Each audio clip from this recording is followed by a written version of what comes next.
Hi everyone.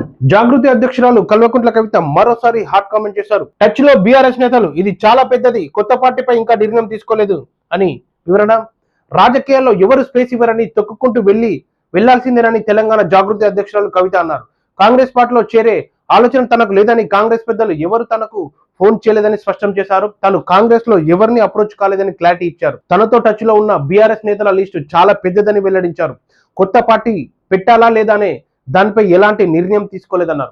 Hyderabad లో జాగృతి కార్యాలయంలో మీడియాతో ఇష్టాగోష్ఠితో మాట్లాడారు. సీఎం రేవంత్ రెడ్డి పదే పదే తన పేరు ఎందుకు తీసుకుంటున్నారో తలుచుకుంటారో తెలియదని, సీఎం కాంగ్రెస్ నుంచి బయటకు పోతున్నాడేమో అని సందేహం వ్యక్తం చేశారు. బీసీల ఇష్యూ తన మనసుకు దగ్గరగా అనిపించిందని, తండ్రి పార్టీ నుంచి సస్పెండ్ అయిన మొదటి కూతురిని తననేనని అన్నారు. దీనిపై జనాలు కూడా రకరకాలుగా మాట్లాడుతూ, నాకు కాళేశ్వరంపై ఒక పెద్ద ఇష్యూ మాత్రమే కానీ నాకు హరీష్ రావు మీద ఎలాంటి కోపం లేదని, కాళేశ్వరం విషయంలో మాత్రమే నాకు హరీష్ అంటే కోపం అని ఆమె క్లారిటీ ఇచ్చారు. ఇలాంటి వార్తల కోసం వే2 మీడియాని సబ్స్క్రైబ్ చేసుకోండి.